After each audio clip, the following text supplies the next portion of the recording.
So Tamil Nadu என்றைக்குமே யங்ஸ்டர்ஸும் சரி மக்களும் சரி என்றைக்குமே புது தலைவர்களை ஏற்றுப்பாங்க கண்டிப்பாக. ஆனால் இங்கே ஒரு மிகப்பெரிய குழப்பம் வருது எப்போன்னா, இப்போ நானே தாவேகா சப்போர்ட் பண்ணுறேன்னு வச்சுக்கோங்க. ஆனால் எனக்கு இங்கே ஒரு குழப்பம் வருது எப்போன்னா, ஆஃப்டர் கரூர். அதை வேற ஞாபகப்படுத்திட்டீங்க. நெஞ்சமெல்லாம் பொண்ணா இருக்கு தம்பி, மறக்க முடியல அந்த ஒரு இஷ்யூக்கு அப்புறம். ஏன் அப்படின்னா, எந்த தலைவர்கள் பிரச்சனைன்னு வந்தப்போ ஓடுனப்போ அந்த நாட்டில் பிரச்சனை தான் இருந்திருக்கு. அந்த மாதிரி நீங்க யாருக்குமே பயப்படாத விஜய்னு சொல்ற ஒரு தனிநபர், அதெல்லாம் நிறைய பயப்படுவேன், வெளியே தெரியாம சாமத்தியமா மண்ண பண்ணாலும் உங்களுக்கு தெரியல எதுக்காக அங்க சரிந்தார்? இப்ப நம்பிக்கையை சொல்றீங்க. இப்போ நான் எந்த நம்பிக்கையில விஜயை நான் தேர்ந்தெடுக்கணும்? தேவையில்லாத ஐடியாலாம் கொடுத்துட்டு நம்மளை இறக்கி விட்டு வெடிக்க பாக்குறானே, இவங்கிட்ட போய் நான் என்னத்த பேசுவேன்? எத்தனை ஒரு பஞ்சாயத்தடா முடிச்சு வச்சு பாரு, நமக்காக அம்மட்டு போலும் பிள்ளை குட்டியோட வெயில்ல காத்து கிடக்குறாங்களே.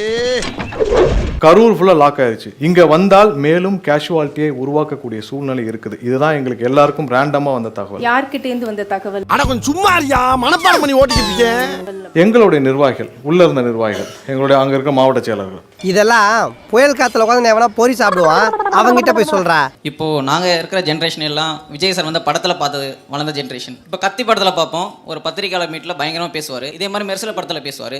யோ, சினிமால பண்ற ஃபைட்லாம் நிஜ வாழ்க்கையில பண்ண முடியாதியா? இந்த மாதிரி தமிழக அரசியல் களத்துல விஜய் எப்போ பத்திரிகையாளர்களையும் மக்களையும் சந்திக்க நேரடியா வருவார். வாய்ப்பில்லை ராஜா, வாய்ப்பு கிடையாது. இந்த மாதிரி பத்திரிகையாளர்கள் பார்க்காத இன்னொரு தலைவர் இந்தியாவில் இருக்காரு. அவர் யாருன்னா விஜயோட அரசியல் எதிரியான மோடி. நீ தலைமை ஒற்றன் என்பதை நிரூபித்து விட்டாயடா. எல்லாம் தங்களிடம் குடித்த யானைப்பால் மண்ணா. திரு மோடிஜி அவர்களே. bro, it's very wrong bro. ஏஞ்சி தமிழ்நாடு தமிழர்கள்னாலே அலர்ஜி. சந்திச்சா தான் அரசியல் தலைவரா? என்ன இல்ல, தேவையானப்ப சந்திக்கிறதா முறை. இல்ல அந்த தேவை வந்த போய் கண்டிப்பா இல்ல இல்ல அடிக்கடியா ஒரு மனுஷன் கிராஸ் பண்ணுவான், ஒரு ஆர்டரா ஃப்ளோவா போயிட்டு இருக்கல, கூட பேசுற மறந்துட மாட்டானா? அடச்சி சுமாரி இல்ல இல்ல, கண்டிப்பாக தேவை வரும் பொழுது இத சந்திக்கிறதுல ஒரு பெரிய தயக்கமா அவருக்கு எப்பயும் இருந்ததில்ல. தேவையானப்ப சந்திக்கிறதா முறை. இல்ல அந்த தேவை வந்த போய் கண்டிப்பா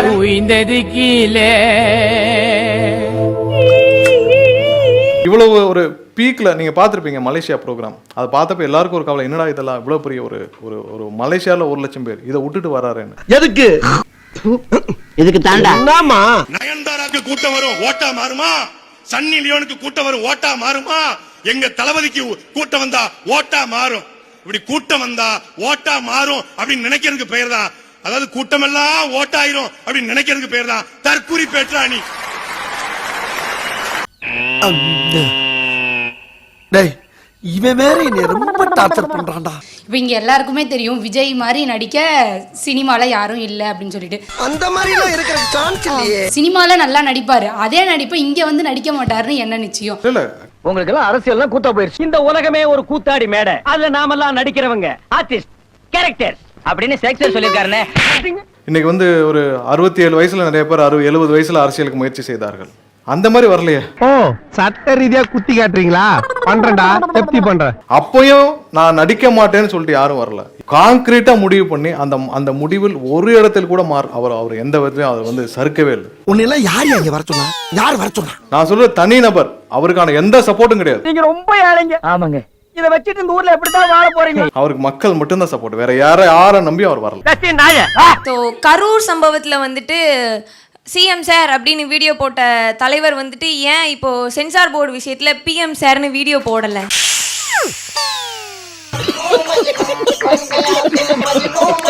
முடிஞ்ச பிறகு கண்டிப்பா யாரையும் எதிர்க்கிறதுக்கு யாருக்கும் எந்த பயமும் இல்லை. கதே நீ ஊன் சொல்ல பூந்து அடிக்கிற, கதே நீ ஆன் சொல்ல பூந்து அடிக்கிற, கதே நீ ஓகேன்னு சொல்ல பூந்து அடிக்கிற, ஓகே கதே நீ பாருன்னு சொல்ல பூந்து அடிக்கிற. அந்த செல்பரான மூல அச்சு தோத்தலாம். சார் ஊழலை ஒழிக்கணும்னு சொல்றீங்க. ஆமா ஆமா, ஜனநாயகம் படம் இருக்குல்ல சார், அந்த படத்துக்கு வந்து ஒரு 150 ரூபாய்க்கு உங்களால கரெக்டா ஒரு டிக்கெட்டே கொடுக்க முடியல. நான் சொல்றேன், அந்த 150 ரூபா டிக்கெட்டே வந்து அதிக விலைக்கு பிளாக்ல விற்க விடுது. அந்த ஊழலே ஒழிக்க முடியல. இங்க சின்ன பையன் எல்லாம் முதலாளி கழுத்தா மட்டும் அடிக்கிறான்ப்பா. இது எல்லாமே நிறுத்தப்பட வேண்டும், இதான் எங்களுடைய எண்ணம். தலையா தளபதியான்னு கேட்டா கமல் மாதிரி புரியாமையே பேச.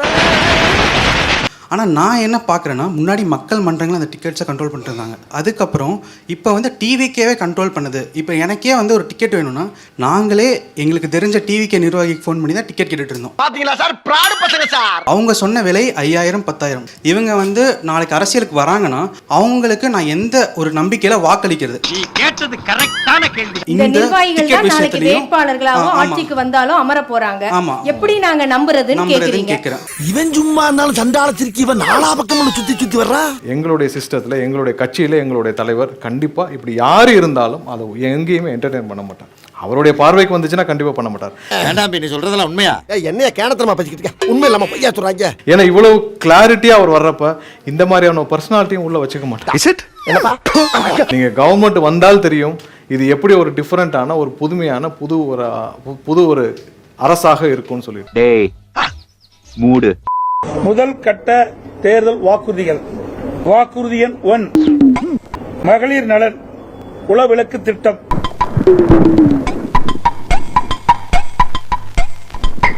ஐயா வாங்க, அம்மா வாங்க, அக்கா வாங்க, தங்கச்சி வாங்க.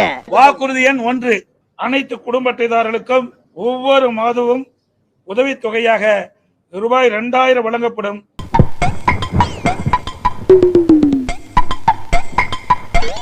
வாக்குறுதி எண் 2, ஆண்களுக்கும் மகளிருக்கும் கட்டணமில்லா பேருந்து பயண திட்டம். நகர பேருந்தில் பயணம் செய்யும் ஆண்களுக்கு கட்டணமில்லா பேருந்து பயண திட்டம் செயல்படுத்தப்படும். என்ன நம்ம டைலாக்கே பேசுற, நம்மளையே ஃபாலோ பண்ற, ரொம்ப தப்பாச்சே. உதவித்தொகையாக ரூபாய் 2000 வழங்கப்படும். ஹலோ, இல்ல அது அந்த திட்டம் சாத்தியம் இல்லையா? நிச்சயமாக நிறைவேற்ற முடியாது என்றுதான் நான் கருதுகிறோம். மாதந்தோறும் 1000 ரூபாய், 2 கோடியே 15 லட்சம் குடும்பம் இருக்குது. அவ்வளவு பேர் கொடுக்க முடியுங்களா? எவ்வளவு ரூபாய் வேணும்? அச்சி வெக்கமா இல்ல உனக்கு? அவங்க 1000 ரூபாய் ஜிஎம் கொடுத்திருக்காங்க ரூலிங் கவர்மெண்ட். இப்போ நீங்க 2000 ரூபாய் கொடுக்குறேன்ற வாக்குறுதி ஏற்கனவே கடன் சுமை அதிகமா இருக்கும்போது எப்படி சமாளிப்போம்? அது சும்மா அடிச்சு விட்டேன். நான் என்ன ஆட்சிக்கு வரப்போறோம்? எப்படி ஆட்சிக்கு வரப்போறது இல்ல, அதனால வாய்க்கு வந்துச்சேன்னு அடிச்சு விட்டேன். இன்னொன்னு திட்டம்லாம் யோசிக்க முடியல, அதனால அவங்க திட்டத்தையே காப்பி அடிச்சு ஒரு திட்டமா அறிவிச்சு விட்டேன். இதெல்லாம் ஒரு கொஸ்டின் என்ன கேட்காதீங்கப்பா. ஏன்ட்டு சொன்ன பெண்ணிய உரிமையை பேசினது எங்க முன்னவர்களை தாண்டி ஒன்னும் பெரியார் கிடையாது. பெரியார்ட்ட போய் பெண் உரிமை பெற்றங்கிற, அப்புறம் வேலுநாச்சியார்ட்ட எதை பெற்றீங்க? அந்த ஆள் என்ன சொன்ன? தந்தை பெரியார் பற்றி உங்கள் பார்வையின? பெண்ணிய உரிமைக்காக போராடியவர், பெண்ணிய உரிமைக்காக போராடியவர், பேசியவர். பாரதி பாடினாரு, ஐயா வந்து போராடினாங்க. What bro? ரொம்ப கஷ்டம் ப்ரோ. ஸ்டார்ட் பண்ணு.